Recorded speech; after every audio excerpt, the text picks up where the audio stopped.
कधीच रवी दादा नाही आगे बढो आणि कधीच रवी चव्हाण आगे बढो नाही, फक्त भाजपाच आगे बढो असंच म्हटलं पाहिजे. आजच्या खरं तर व्यासपीठावरील सर्व मान्यवर, मी सर्वांची नावं घेतली तर बराच वेळ लागेल आणि मला फक्त 10 मिनिटं बोलायचं आहे. सन्माननीय व्यासपीठ आणि माझ्या समोर उपस्थित असणारे सर्व भारतीय जनता पार्टीचे कार्यकर्ते, पदाधिकारी आणि मोठ्या संख्येने उपस्थित असणारे पत्रकार बंधू भगिनी, खरं तर या व्यासपीठावरील असणारे सर्व नेते मंडळी,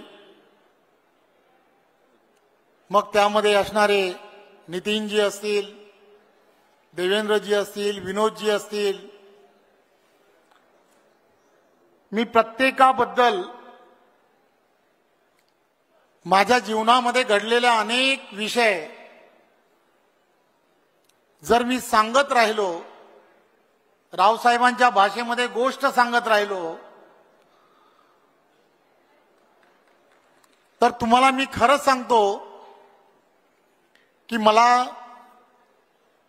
आज या पदावरती किंवा माझी आज या पदावरती निवड जेव्हा झाली आहे, खरं तर भारतीय जनता पार्टी, माझ्या पार्टीने माझ्यावरती उपकार केले आहेत असं माझं स्वतःचं मत आहे.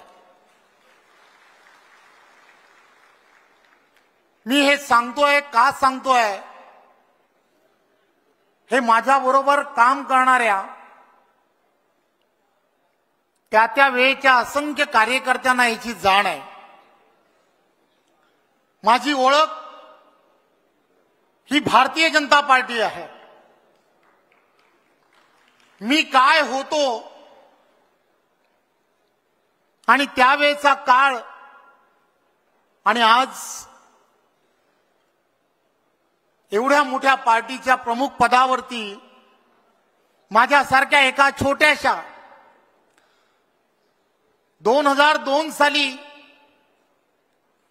पार्टीच्या कामाला सुरुवात केली आणि 2002 पासून काम करत करत एक सामान्य कुटुंबातील असणारा हा कार्यकर्ता आज भारतीय जनता पार्टी महाराष्ट्र प्रदेशाचा अध्यक्ष होतो, हे दुसऱ्या कोणत्याच पार्टीत होणार नाही. त्यामुळे माझ्यावरती हे उपकार आहेत.